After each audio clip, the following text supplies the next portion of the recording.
In the silence of the moment, we discover the loudest truths.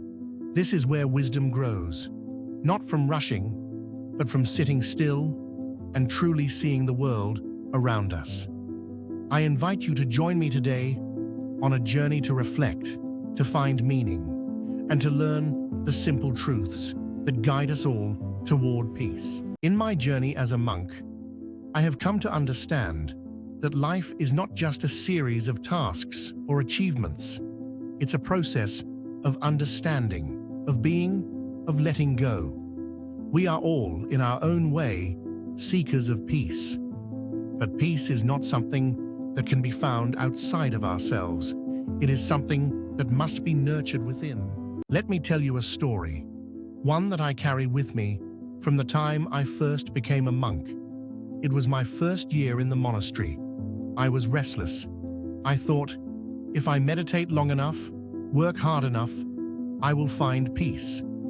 I believed that peace was a destination, a place I could arrive at if I only did enough. One day, an elder monk approached me as I sat in meditation. He had noticed my restlessness. Without saying a word, he handed me a cup of tea. I took it eagerly, expecting him to offer some profound wisdom. Instead, he simply watched me, waiting. As I sipped the tea, I spilled some of it on the ground. Immediately, I reached down to wipe it up, but the elder monk stopped me. He said, "You are spilling the tea because you are focused on the future. The next movement, the next thought, the next moment. But the moment you are in, right now, is the only one that exists. You cannot spill the tea when you are fully present with it." At that moment, something changed. I realized that I had been chasing peace, when peace was never a place to reach, but a way to be. The practice of being present, truly present, was the key.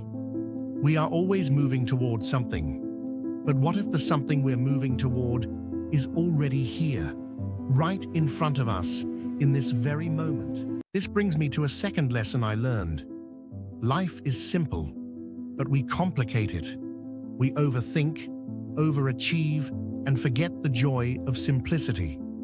When I prepare my meals, when I sweep the temple grounds, when I sit in silence, there is profound joy in these small acts.